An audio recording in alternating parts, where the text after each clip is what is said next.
نستعينه ونستغفره ونؤمن به ونتوكل عليه ونعوذ بالله من شرور أنفسنا ومن سيئات أعمالنا من يهده الله فلا مضل له ومن يضلل فلا هادي له وأشهد أن لا إله إلا الله وحده لا شريك له وأشهد أن محمدا عبده ورسوله أما بعد فإن خير الحديث كتاب الله وخير الهدي هدي محمد صلى الله عليه وسلم وشر الأمور محدثاتها وكل محدثة بدعة وكل بدعة ضلالة وكل ضلالة في النار.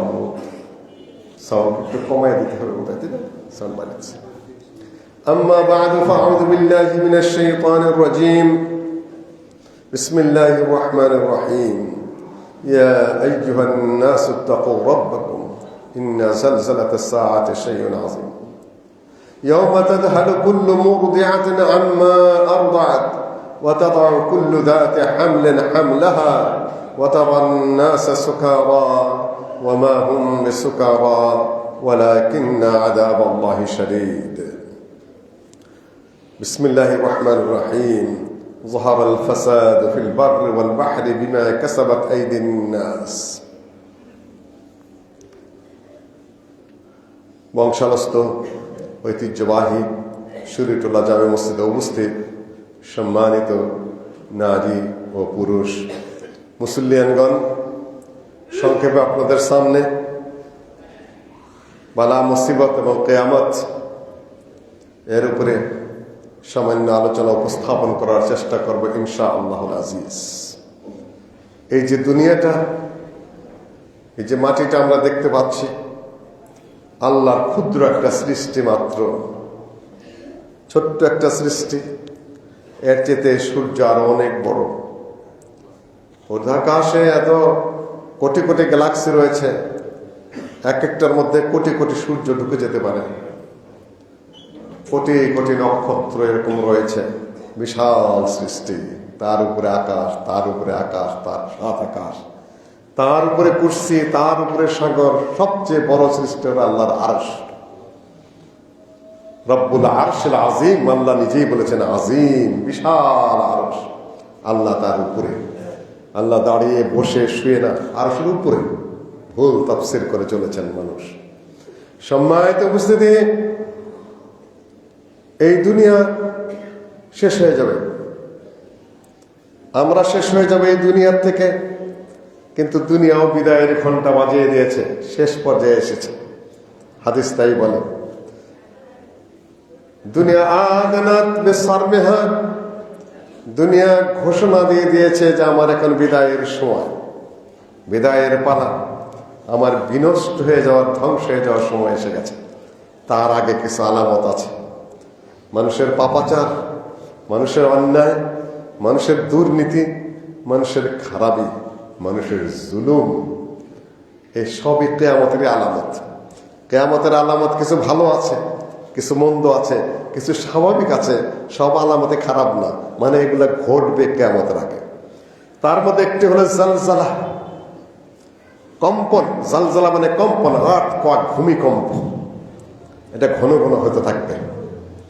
কিছুদিন আগে যেটা হয়ে গেল, যাহারাল ফাসাদ ফিল বাহরি ওয়াল বাহরি বিমা কাসাবাত আইদিন নাস। এই দুনিয়ার বুকে ফাসাদ, ফাসাদ একটা অনেক অর্থবোধক শব্দ।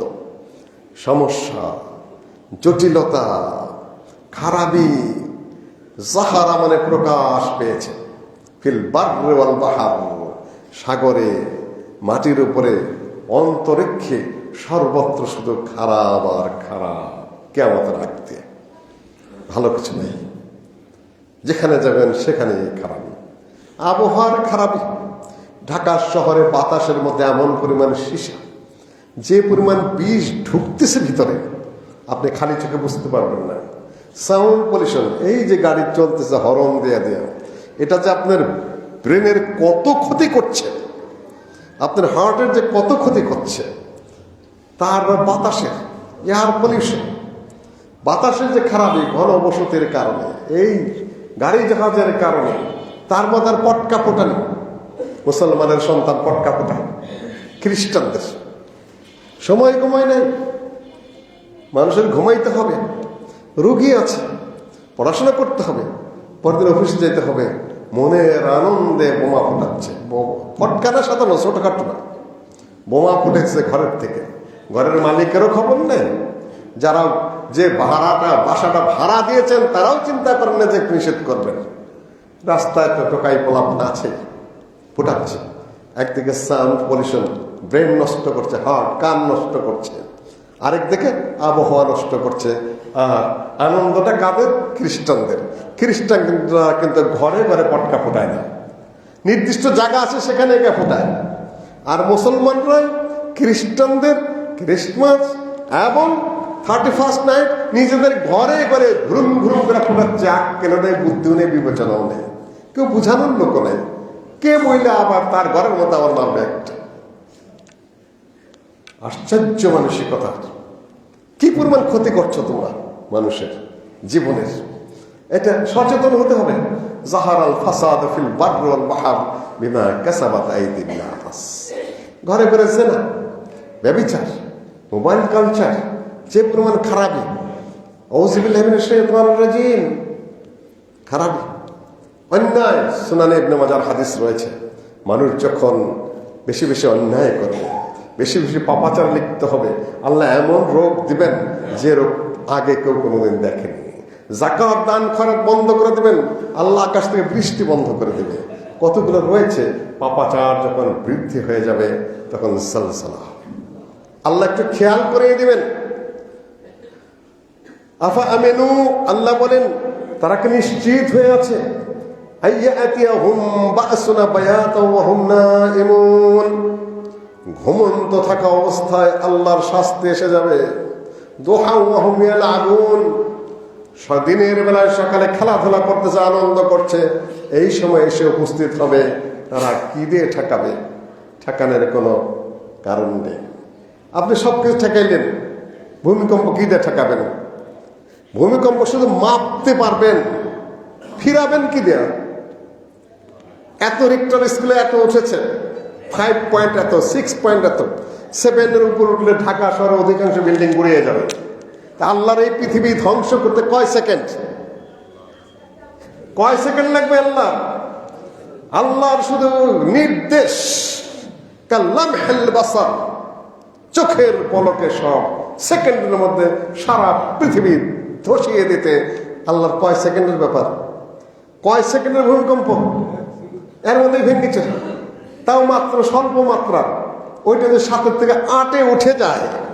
এই ঢাকার শহর আপনি আর্মিতে ঠেকাইতে পারবেন, পুলিশদের ঠেকাইতে পারবেন, কাউকে বৈজ্ঞানিকদের ঠেকাইতে পারবেন, ইঞ্জিনিয়ারদের ঠেকাইতে পারবেন, কিছুই ঠেকাইতে পারবেন না।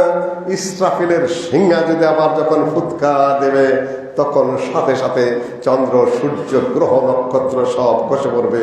ইদাস সামাউ ফাতারাত ওয়া ইদাল কাওয়াকিবু ইনতাসারাত, যখন ফুৎকারের সাথে সাথে আসমান ফেটে চৌচির হয়ে যাবে, নক্ষত্রগুলো সব ছিটকে ছিটকে যাবে। ওয়া ইদাল জিবালু সুয়্যিরাত, পর্বতগুলো যখন দৌড়ানো শুরু করে দেবে, সূর্য যখন সাগরে ফেলে দেওয়া হবে, সাগরের পানি যখন উত্তপ্ত হয়ে যাবে, তখন ঠেকাবেন কি? আপনি কার বাহিনী? কে? আমেরিকা ঠেকাইতে পারবে? বোমাতে ঠেকাইতে পারবে, বোমার উপর বোমা মারলে তো আরো সমস্যা, ঠেকাইতে পারবে না কেউ। ইসরাফিলের পৃথিবী ধ্বংসের দ্বার প্রান্তে এসে দাঁড়িয়েছে।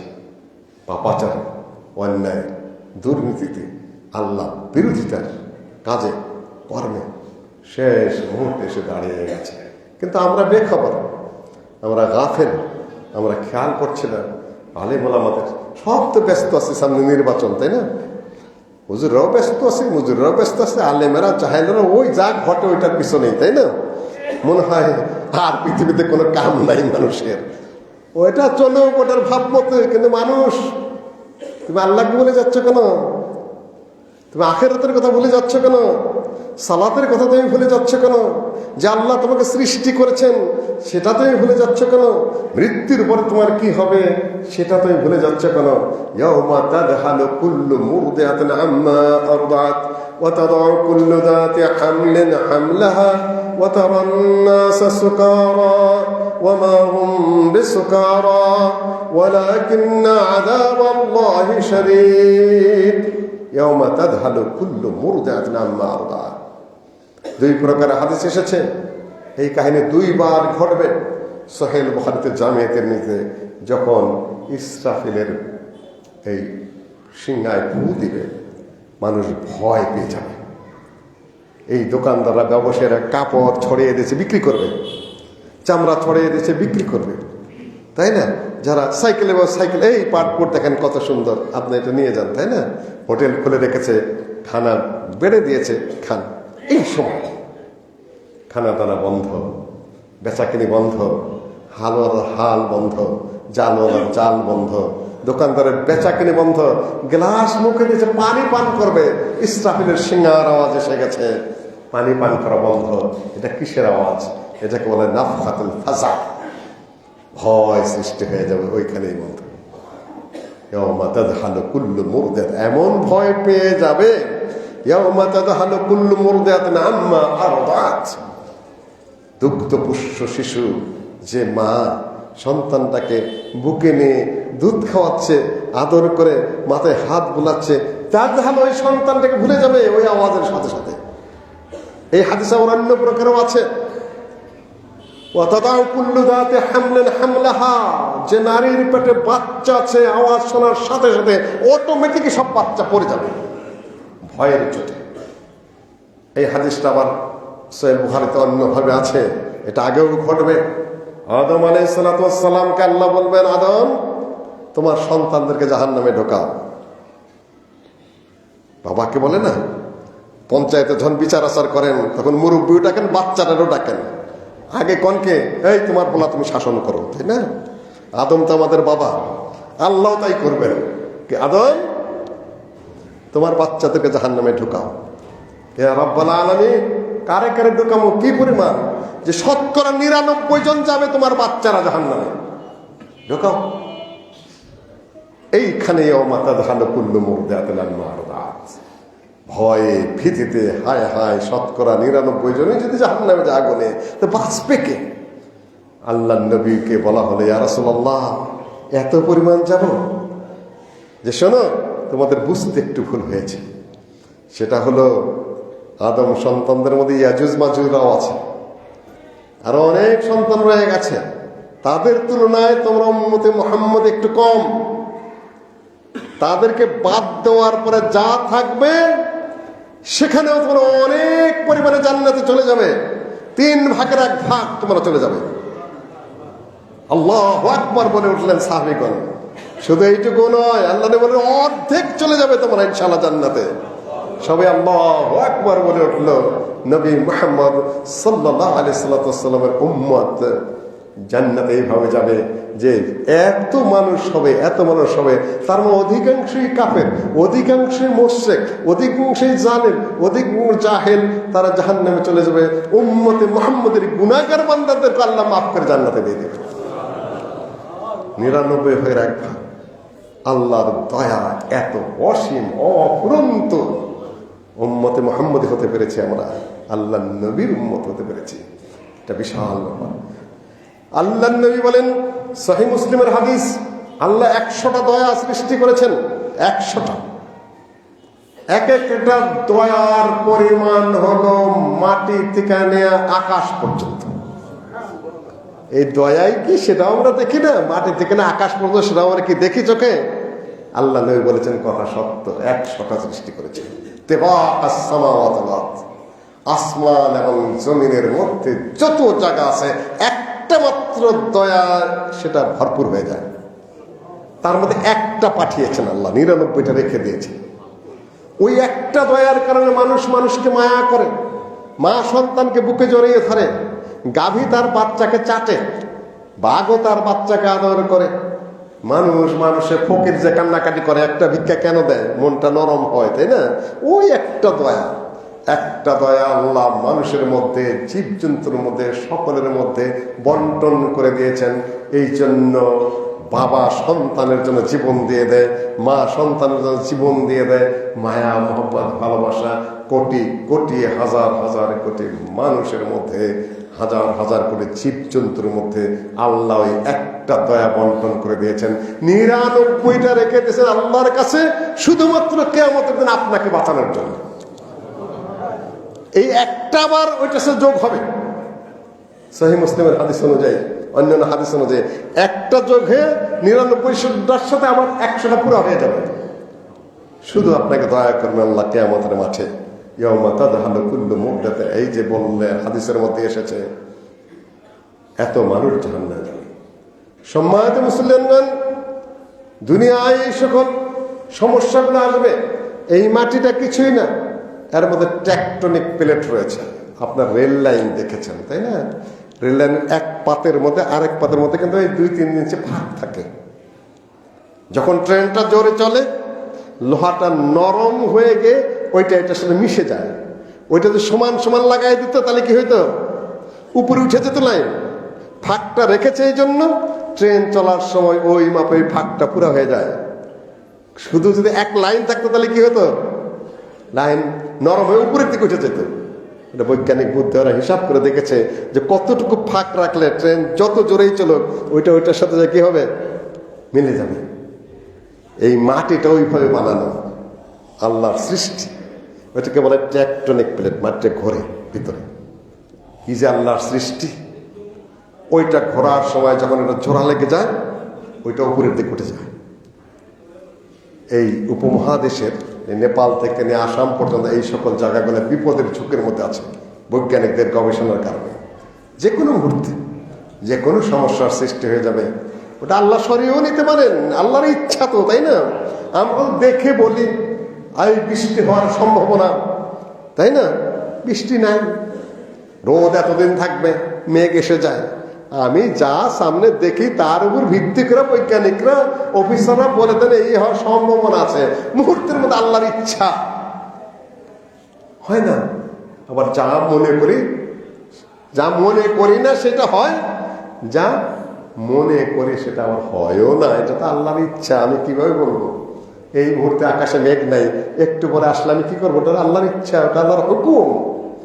সম্মানিত উপস্থিতি, এই যে পাপাচারের কারণে পৃথিবীর বুকে অন্যায় বেড়ে যাচ্ছে, আর একটা কারণও আছে। আল্লাহ নবী বলেন যে এমন এক যুগ আসবে, আগের যুগও ছিল ইহুদিদের সময়, আমরা মনে করি খাতির রক্ষার জন্য ভালো কথা বলবো না। আল্লাহ নবী বলেন যে শোনো, পাপাচারের সবচেয়ে একটা বড় কারণ হলো যখন তারা তাদের চোখের সামনে দেখে অন্যায় হচ্ছে, খারাপ কাজ হচ্ছে, দুর্নীতি হচ্ছে, কিছু বলে না। জাহারানিহিম, সামনে দেখতে পাচ্ছে। সালাত আদায় করলাম, চোখ বুঝে চলে গেলাম, যা হয় হোক, ওখানে না। আপনি মুরব্বী মানুষ, একটা প্রভাব আছে, আপনি ডাক দেবেন, এই তোমরা এটা করো না, এই এখানে কি হচ্ছে রে, এই তোমরা চেঁচামেচি করো না, অনেক সওয়াব পাবেন। আপনারা মনে করেন যে এই কাজটা করলে বোধ হয় এই খামাখা গেল না, ওটা আপনি একটা ভালো কাজ করলেন।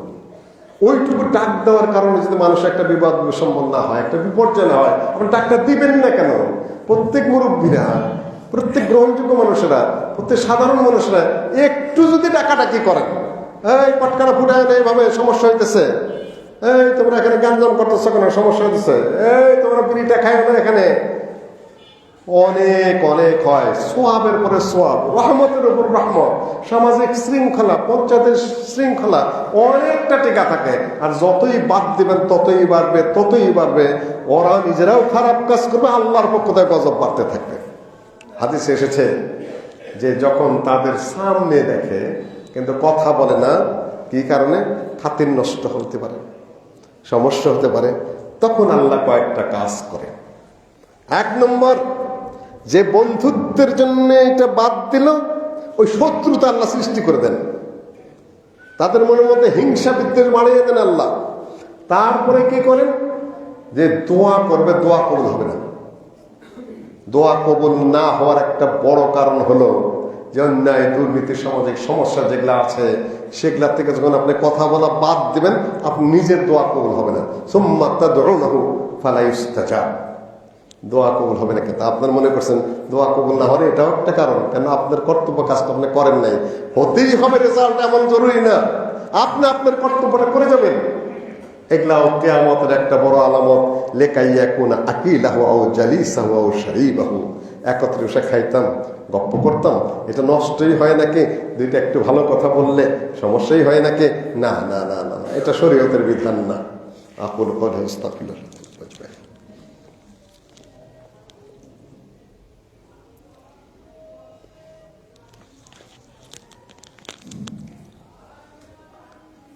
দুনিয়ার এই কথা বলছিলাম, প্রথম যেটা শুরু করেছিলাম, দুনিয়ায় ফিতনা ফাসাদ শেষের দিকে ছড়ে যাবে, এটাও হাদিসের কথা।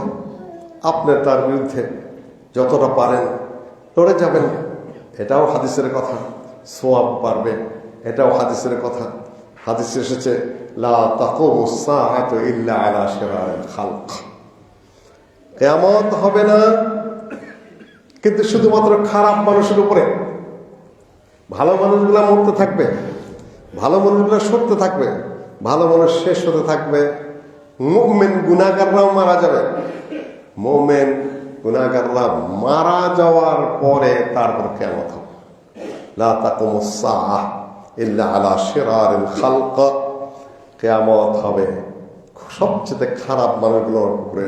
হাদিস রয়েছে একটা মানুষ আল্লাহ যতক্ষণ পর্যন্ত বলবে, অর্থাৎ লা ইলাহা ইল্লাল্লাহ বলার মতো একটা মানুষ থাকা সত্ত্বেও কিয়ামত হবে না। মানুষ মারা যাবে। এই পর্যন্ত পৌঁছেন একটা হাওয়া আসবে, ঠান্ডা হাওয়া আসবে। ঠান্ডা হাওয়া এসে যে কয়জন মানুষ মুমিন শেষ যুগে অবশিষ্ট থাকবে তারা এই বগল দিয়ে ঢুকবে। ওই হাওয়ার ভয়ে মানুষের দিকে দৌড়াবে, কিন্তু পাহাড়ের গুহায় যদি ঢুকে সেখানে ওই হাওয়া ঢুকবে। এই হাওয়ার কারণে সব মুমিনরা মারা যাবে। তারপরে আল্লাহ কিয়ামত দিবেন, তারপরে আল্লাহ কিয়ামত দিবেন। এই কিয়ামতের জন্য প্রস্তুত আমি যেন এইখানে ঠিক থাকতে পারি, তার আগে যেন আমি তওবার অবস্থায় থাকতে পারি, তার আগে যেন আমি ওযু অবস্থায় থাকতে পারি, তার আগে যেন আমি একটা সুন্দর পরিচয় থাকতে পারি। সম্মানিত মুসলিয়ানগণ, এই হলো কিয়ামতের আগ পর্যন্ত। কিন্তু লা তাসালু তায়ফাতুম মিন উম্মতি মানসুরিন আলাল হক লা ইয়াদুররুহুম মান খাযালাহুম ওয়ালা মান খালাফাহুম হাত্তা ইয়াতি আমরুল্লাহি ওয়া হুম কাযালিক। খারাপি যতই থাক, সমস্যা যতই থাক, ঝামেলা যতই থাক, একটা দল কেন থেকে যাবে, তায়ফাতুম মিন উম্মতি, আমার উম্মত থেকে। সেটা বাংলাদেশে হোক, সৌদি আরব হোক, মিশর হোক, পৃথিবীর সকল প্রান্তরে একটা দল থেকে যাবে যারা হক পথে ডাকতেই থাকবে।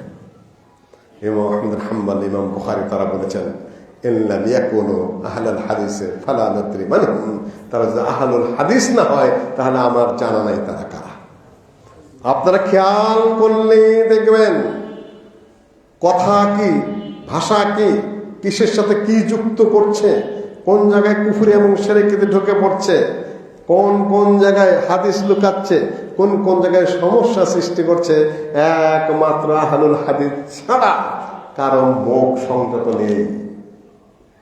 আল্লাহ নবীর ভবিষ্যৎবাণী এটা। আপনি দিনের কথা বললেই হলো। বহু সবাই বহু সম্মেলনে বলে থাকে যে আহলে হাদিসরা কারো কাছে দিন শিখতে যাবে, এটা আহম্মক ছাড়া কিছুই না। আর আহলে হাদিসকে যারা দিন শিখাতে আসে তাদের সাথে তো আহম্মক পৃথিবীতে কেউ নাই। তুমি আহলে হাদিসকে কি দিন শিখাতে আসবে? তুমি দিনের কি জানো?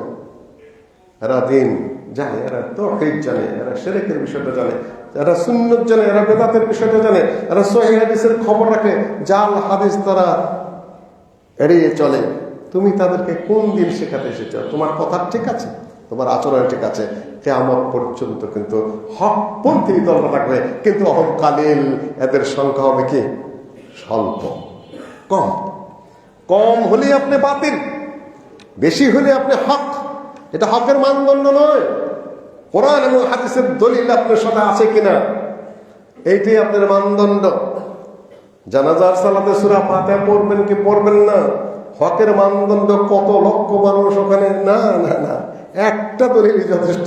সহিহ বুখারীতে রয়েছে, ইবনে আব্বাস রাদিয়াল্লাহু তাআলা আনহু জানাজার সালাত পড়ালেন, সূরা ফাতিহা জোরে পাঠ করলেন, তারপরে যিনি রাবি তিনি বলতেছেন যে আমি ওনার সাথে সাথে গেলাম, যে আপনি জোরে পড়লেন, বললে ইয়ালামু আন্নাহা সুন্নাহ, যাতে জনগণ সবাই জেনে যায় যে ইমামের পিছনে জানা যায়, ইমাম সহ সবাই জানা যায় সূরা ফাতিহা পড়া কি আল্লাহ নবীর পদ্ধতি। হাদিসের মধ্যে একটু সংযোগ করা আছে, বুখারী, মুসলিম, আবু দাউদ, নাসাঈ, তিরমিজি, ইবনে মাজাহ, কুতুবে সিত্তাহ সব কিতাবের মধ্যে বর্ণনা আছে। ইবনে আব্বাস জোরে পড়ার পরে বললেন যে আমি জোরে এই জন্য বললাম আরো যে মানুষ যেন জেনে যায় যে সূরা ফাতিহা পড়তে হবে। হাদিসের গতিবিধি এইভাবে আছে, মানুষ যেন জানে, আমি জানিয়ে দিলাম। তারপরে যাই হোক, আপনি নীরবে পড়তেন, গোপনে পর যা করিস তা করতেন, ওটা ওইভাবে বলতেন কেন? সম্মানিত মুসলিমগণ, থাকতেই হবে তায়েফা, পক্ষে বিপক্ষে যত কথা হোক না কেন, কিয়ামতের আগ পর্যন্ত এই দল আল্লাহ রাখবেনই হক কথা বলার জন্যে, সহিহ কথা বলার জন্যে। সম্মানিত মুসলিমগণ, কিয়ামতের আগ দিয়ে আরো কতগুলো ঘটনা ঘটবে। সেটা হলো এই আপনার খাদ্যের খুব বরকত হবে। খাদ্যের বরকত মানে যে একটা ডালিম অনেক মানুষে খাবে, ডালিমের চোষা দিয়া সিল্কা দিয়া আপনি ছাতার মতো করে তার মধ্যে বসতে পারবেন, এত বড় বড় হয়ে যাবে। একটা গাভীর দুধ গোটা একটা কবিলায় পান করবেন, এত বরকত হবে দুধের মধ্যে। খাদ্যে শুধু মাঠ ঘাট ভরে যাবে। আপনি খেতে চাষ করতে গেছেন, লাঙ্গলের ফলার আগা দেখে স্বর্ণ বেরিয়ে আসবে। এখন স্বর্ণের খুব অভাব না, অনেক দাম বেড়ে গেছে, তাই না? মেয়ে বিয়ে দেওয়া কষ্টকর হয়ে গেছে, যে কিছু দিব পয়সায় কুলায় না, তাই না? আল্লাহ নবী কি বলেছে জানেন? যে চাষি মাঠে যাবে, লাঙ্গলের ফলার আগা দেখলে স্বর্ণ বেরিয়ে আসবে। স্বর্ণ কেনে আপনি দান নিয়ে ঘুরবেন, চাকাত নিয়ে ঘুরবেন, এই স্বর্ণ নাও রূপ নেও। মানুষ বলবে কি, আরে 2 দিন আগে যদি দিতা তাহলে নিতাম, এখন তো আমার দরকার নাই। এই গর্ত করতে যাবেন, এই যে ট্রেন খোঁজে না কামদারা, এখান থেকে ট্রেন করতে যাবেন, নিচ থেকে শুধু স্বর্ণ আর স্বর্ণ বেরিয়ে আসতেছে। আল্লাহ নবী বলেছেন, ইন্নী লা আখশা আলাইকুমুল ফাকর ওয়ালাকিন আখশা আন তাতাসাল্লাতা আলাইকুমুদ দুনিয়া। আমি তোমরা গরিব হয়ে যাবে, দরিদ্র হয়ে যাবে, ফকির হয়ে যাবে, এ ভয় আমি একটু করি না। দারিদ্রের ভয় করেন কেন? কিছুই না দারিদ্র, একটু কষ্ট করে, এইটুকুই। আল্লাহ বলেন যে আমি ভয় করছি যে এত ধন হবে, এত সম্পদ হবে, এত টাকা পয়সা হবে, এত স্বর্ণ রূপে তোমাদের ভরে যাবে যে তোমরা আল্লাহকে ভুলে যাবে। আল্লাহকে ভুলে যাবে, আল্লাহকে ব্রেন থেকে হারিয়ে দেওয়া, এটা হলো ক্ষতি। ধন সম্পদ না থাকা কিছুই ক্ষতি না, কেন? ওটা তো ভরে যাবে সারা পৃথিবী, কিছুই না। ইউশিকু আন ইউসাল ফুরাত আফলাদা কাবিদা মিসলুল উসতুওয়াত মিন আয-যাহাব ওয়াল ফিদ্দা। ফুরাত নদীর কোল থেকে স্বর্ণ রৌপ্য পাহাড়ের মতো করে ভেসে আসবে। ওটা একটা বোঝার মতো, তাই না? ব্যাগের মধ্যে কিছু কাপড় চোপড় আছে না, ওর মধ্যে যদি আমি 3টা পাথর আর ঢুকাই না, কাঁধে করে না ঘুরিতে, আমার মতো বোকা আছে? স্বর্ণ এরকম হবে। এই বোকামির বোঝা কে নিয়ে ঘুরে? ওটা তো একটা বোঝা, এটা একটা পদার্থ মাত্র। এই এখন হুতাশায় পড়ে গেছে, কে কিনে রাখবো, কে জমা রাখবো, কি করলে লাভ হতো না হতো, তাই না? করেন, হালাল ব্যবসা জায়েজ আছে, নিষেধের কিছু নেই, কিন্তু নিয়তটা মনের মধ্যে রাখবেন। এগুলো আসলে কিছু না, এগুলো এমন হয়ে যাবে যে বোঝা হয়ে যাবে। আপনি যাকাত দিলেন কিনা এটা আসল কথা, আয় কি হলো না হলো অন্য বিষয়। আপনি হকটা আদায় করেছেন কিনা। সম্মানিত মুসলিয়ানগণ, এই হলো আপনার আলামত। দেখলেন কেমন أنتلد الأمة ربتها وأنتر الحفاة العراة العالة رعاء الشاه يتطاولون في البنيان। কিয়ামতের আলামত একটা হলো أنتر الحفاة العراة العالة, খুবই নিম্ন প্রকৃতির মানুষ, তারা জাতির নেতা হয়ে যাবে। জাতির নেতা হয়ে যাবে। হুফাত العراة العالة বেশি ব্যাখ্যা করতে গেলাম না, কোনো না কোনো ভাবে বিভিন্ন তালগোল পাকায় পাকায় দেখবেন যে তার কাছে যাইতে হয়। কিয়ামতের আলামত থাকবে না, শেষ হয়ে যাবে, এক ঝাঁকিতে শেষ আল্লাহর পক্ষ থেকে। সম্মানিত মানুষের সম্মান থাকবে না, ইজ্জত থাকবে না। জিএনজি নাকি এখন কি নাকি হয়েছে বানাইছে, এখন ইসলাম আলা ছেলেরা ওই জিএনজি করে, ওস্তাদের সাথে বেয়াদবি করে। কর্মসা ইসলাম, আদব, আখলাক, হায়া, শরম, উঁচু নিচু জ্ঞান। এখন যারা আমরা ইসলাম করি সেখান থেকে থিওরি হলো জিএনজি থিওরি, যে এই থিওরি আসছে সুতরাং উল্লেখ করা যাবে না, আমরা যা করি তাই সে না। বুদ্ধি আছে, জ্ঞান আছে, তুমি কাটাও করো, কিন্তু আদব বজায় রেখে। সুলাইমান আলাইহিস সালাম বাবা দাউদকে বললেন, আব্বা যান, বিচারটা একটু বোধহয় ঘুরে করতে হবে, কেন দুই নারী, দুই সতীন, বাচ্চা নেই, ঘুমিয়ে আছে। বড়টার বাচ্চা বাঘে নিয়ে গেছে, ছোটটার বাচ্চা কোলে আছে। এখন বড়টা যেহেতু বড়, চাপাও খুব বেশি, ঘুমের মধ্যে ছোটটার বাচ্চা কোলে নিয়ে শুয়ে আছে। ছোটটা যখন ঘুমের থেকে জেগেছে, বউ, ওটা তো আমার বাচ্চা। তোর বাচ্চা মানে পাত্তাই দেয়। বিচার নিয়ে গেছে দাউদ আলাইহিস সালামের কাছে। বড়টাই কান্দা কাইটা যুক্তি দিয়ে এমন ভাবে কথা বলেছে, ছোটটার তো পাত্তাই নেই, দিয়ে দিল। তাহলে বড়টারে বাচ্চা ছেলে সুলাইমান সব খেয়াল করতেছে, বলতেছে, আব্বা বিচারটা আবার একটু রিভিউ করা যায় না, আদবের সাথে, ভদ্রতার সাথে। আব্বা, উনি বললেন, হ্যাঁ ঠিক আছে, তুমি কি বলতে চাও তাহলে বলো। তাহলে আপনি আপত্তি করবেন না তো, যে না, চাকু নিয়ে, ছুরি নিয়ে আসো।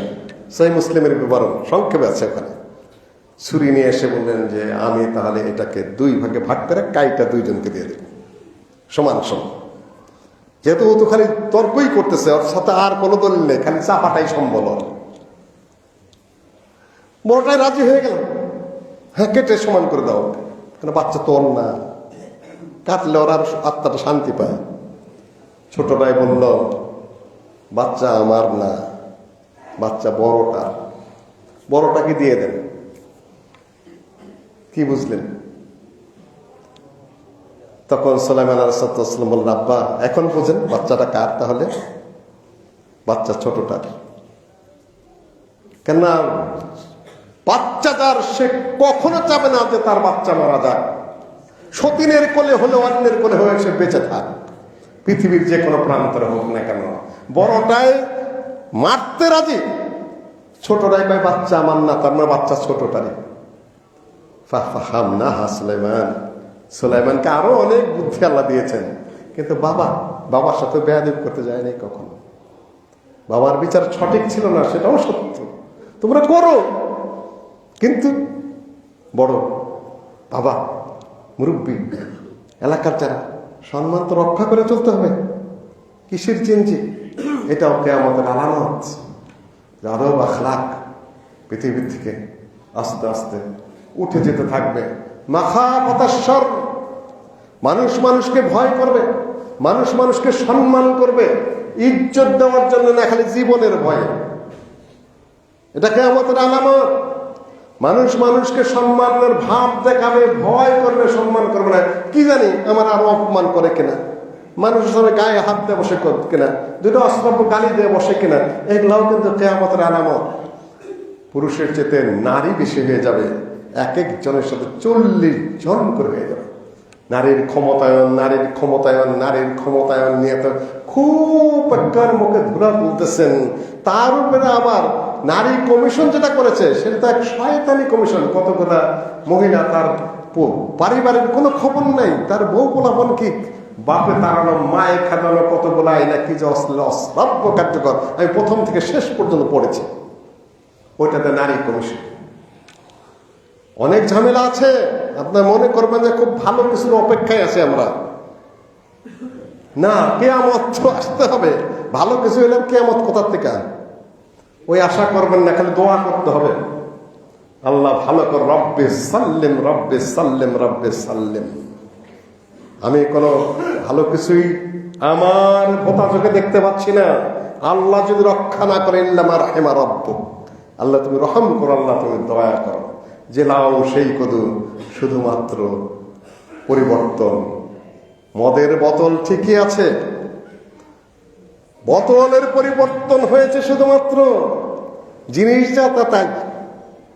বোতল পরিবর্তন করলেন কেন, মদ পরিবর্তন হলো না? এটা নিশা ধরবে কি ধরবে না? কেননা মানুষের পরিবর্তন হয় নাই। এগুলা সব কিয়ামতের আলামত সামনে রয়ে গেছে।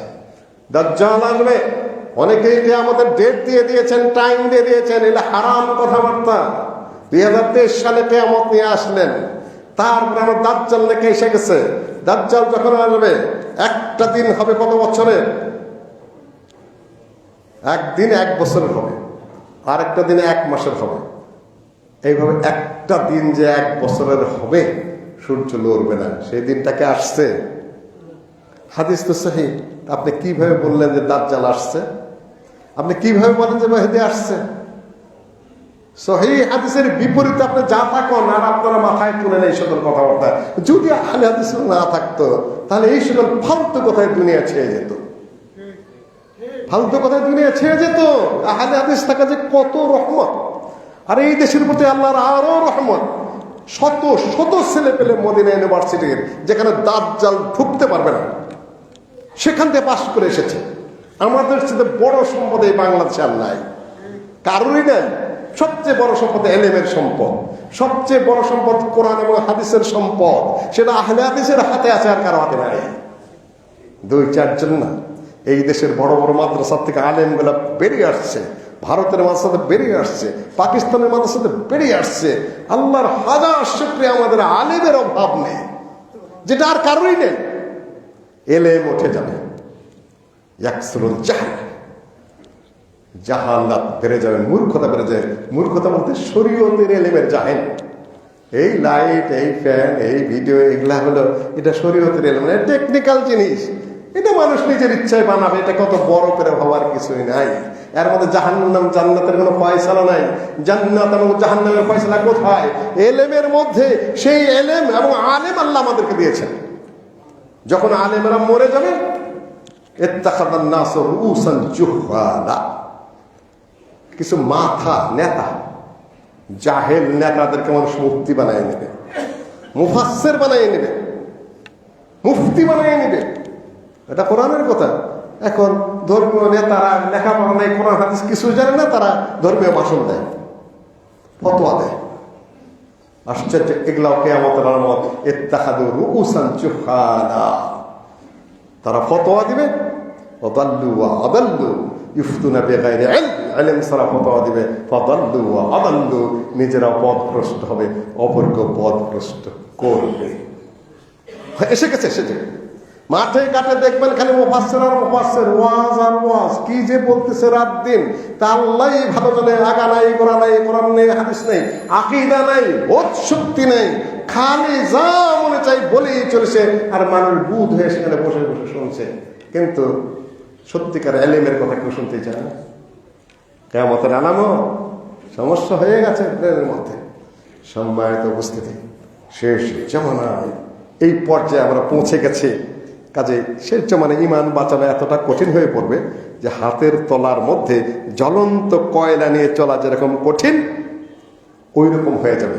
এর মধ্যেও আল্লাহ ওয়াহদাহু লা শারীকা লাহু, আলহামদুলিল্লাহ, যাদেরকে জান্নাতের জন্য কবুল করেছেন, মনে হয়, আমি গ্যারান্টি দিচ্ছি না, আল্লাহ তাদেরকে সত্য কথা শোনার, সত্য কথা বোঝার বা আখিরাতের জন্য প্রস্তুত হওয়ার তৌফিক দান করেছেন। আল্লাহ তোমার দরবার হাজারো শুকরিয়া, আল্লাহ আমাদেরকে তাদের অন্তর্গত করেছেন। এর চেয়ে তার বড় নিয়ামত কি?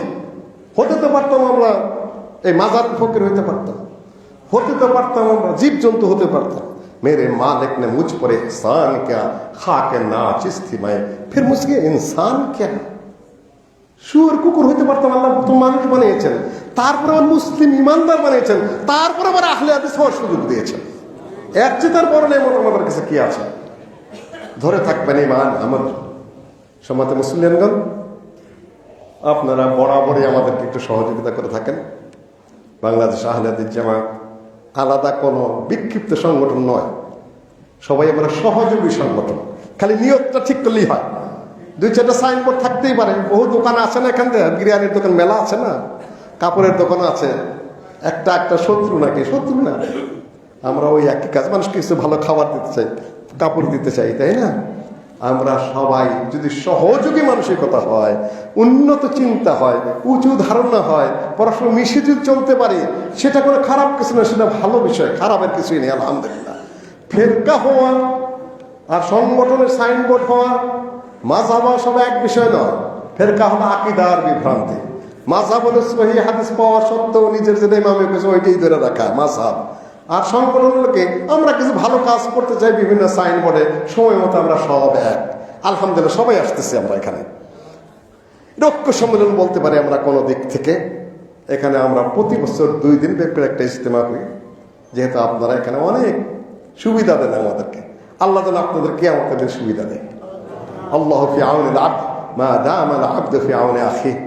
স্কুলটা মাঠটা আপনারা দেন, এই মসজিদ আমাদেরকে একটু থাকতে দেন, একটু পানি ব্যবহার করার সুযোগ দেন। ভিড় তো একটা কষ্টই, আসলে কষ্ট। গলিতে যে আমরা যাতায়াত করি, আপনারা সহ্য করেন, সবই আল্লাহ হস্তে করেন, বন্ধুত্বের জন্য করেন, আন্তরিকতার জন্য করেন। আল্লাহ আপনাদের প্রত্যেকটাই কবুল করুন, আল্লাহুম্মা আমিন। দ্বিতীয় কথা হলো যে লোকজন একটু কম হয়, শুক্রবারে ইনশাল্লাহ আপনার মাঠটা ভরে যান। যারা এসেছেন, বংশাল এলাকার যত মসজিদ আছে সর্বত্র একটু অনুরোধ থাকবে। আজকে ডক্টর আব্দুল্লাহ ফারুক জমিয়ত সভাপতি, ওনার আসার কথা, ডক্টর মুজাফফরের আসার কথা, আর অন্যান্য আলেম ওলামাগণ আসবেন, তাদেরও একটা সম্মান আছে।